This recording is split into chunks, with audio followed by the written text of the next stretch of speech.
We found her recorder under a pile of rocks, still on. The last entry? She whispered, "He's inside the trees." That was 5 years ago. No one's seen Anna Petrova since. Anna was a 28-year-old ethnographer.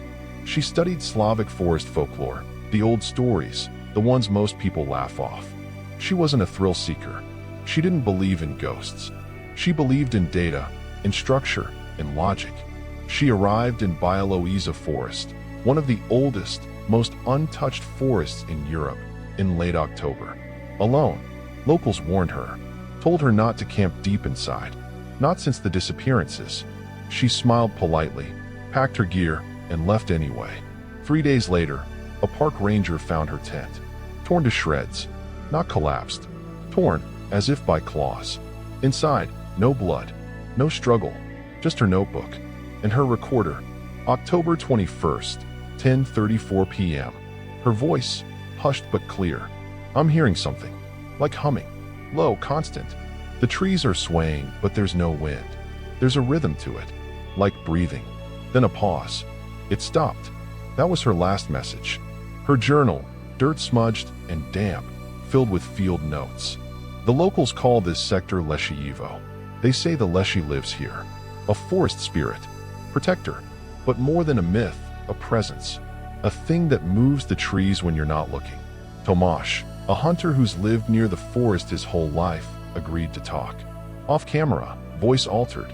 She came asking too many questions. I told her, the forest doesn't like to be studied. It doesn't want to be explained. It wants to be remembered. 2 days before she vanished, Anna interviewed an elderly woman in the village. Elzbieta, her voice shaky, old, but sharp. "You think the forest forgives? No, it buries. You hear it call your name, and you think it's wind.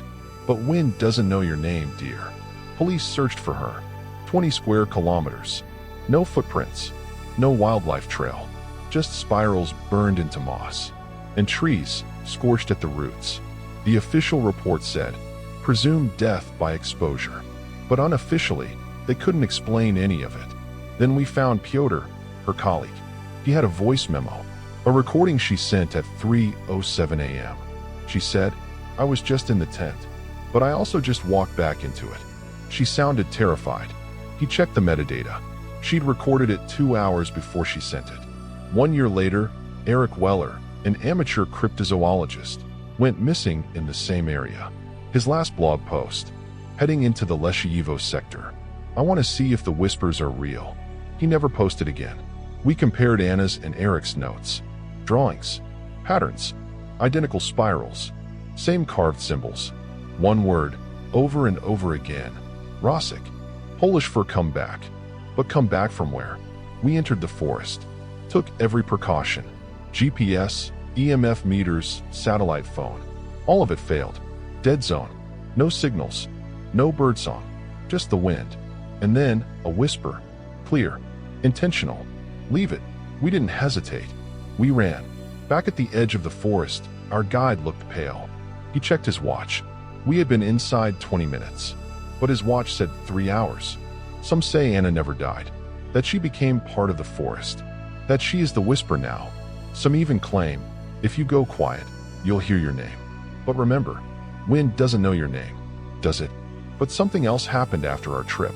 We brought the recorder back, Anna's. The one found under the stones. We played it again. Same whisper, same hum. But this time, there was more. A voice we hadn't heard before. Male. Muted. We isolated it. Enhanced the audio. "I see you," it said. We thought it was interference. A glitch. But when we played it backwards, it said the same thing. "I see you." That night, our sound engineer quit. Said he saw something move behind him while listening through headphones. He left the studio mid-session. Never came back. He called once, a week later. Only said 4 words. I brought it back. We dug deeper. There were files no one talked about. Old Soviet research. 1950s. Project Zalesy. They mapped the same forest. Same region. Their reports mention auditory anomalies, dislocation events, and entities non-classified. One document ended abruptly with a handwritten note. "It watches through bark. It learns your name." I went back. I had to. I needed answers. Just to the tree line. I brought a recorder. I asked, "Are you there?" Silence. Then, my own voice replied, from the tape, "Yes." I hadn't said that. I left the recorder there, buried under moss. 2 weeks later, it turned up in my mailbox. No postage, no return address, just a note. "Thank you for listening." And now, something strange happens when I sleep. I dream of trees, always the same ones. Bent, hollow, carved with spirals. There's a woman in them, watching, not trapped, waiting. She smiles, and the forest hums. They say some forests are older than time, not because of their trees, but because of what lives between them. The leshy, the mimic, the voice in the leaves. Maybe Anna found it, or maybe it found her, and maybe, just maybe, it's still listening. Right now, to you. There's something else we never told the public. During our investigation, we found a camera, old, almost rusted through, buried in the roots of a massive oak, maybe 10 meters from where Anna's tent once stood. It wasn't hers. No markings, no ID, just a single memory card. We recovered it. The footage was corrupted, mostly static and flickers of green, but one frame stood out. A face, blurred, impossibly elongated. Eyes black, hollow, no features, just wrong. We sent it to a digital forensics lab. Their report came back simple. One sentence. This image was not taken with a camera. We tried asking more questions. The lab shut down the next day. Their number stopped working. We drove out to find the office. It was empty, as if it had never existed. Back in the village, we spoke again with Elsbeta. She hadn't said everything the first time. This time, she was afraid. She told us about her brother, Victor. Disappeared in 1968. Same forest, same region. She said he came back 2 years later, but different. He didn't speak. He didn't blink. And he didn't cast a shadow.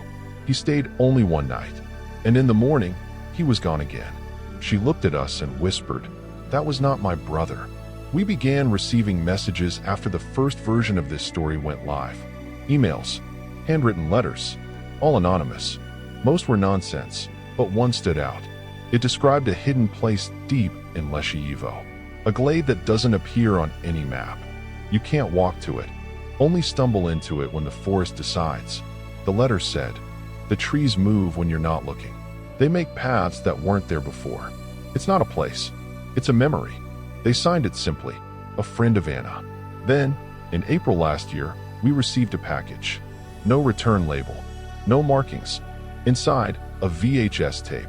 No case, just a post-it stuck to it. One word, "Listen." We transferred the tape.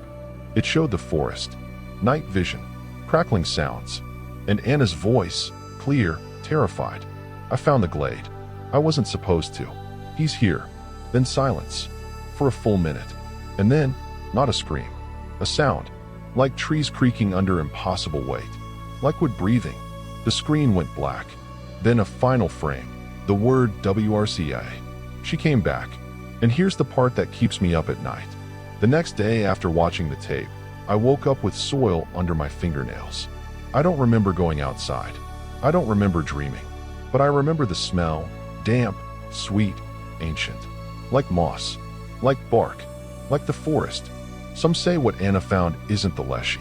That Leshy is just a mask, a name we gave something older. A guardian, maybe, or a jailer. Something that's been here longer than us.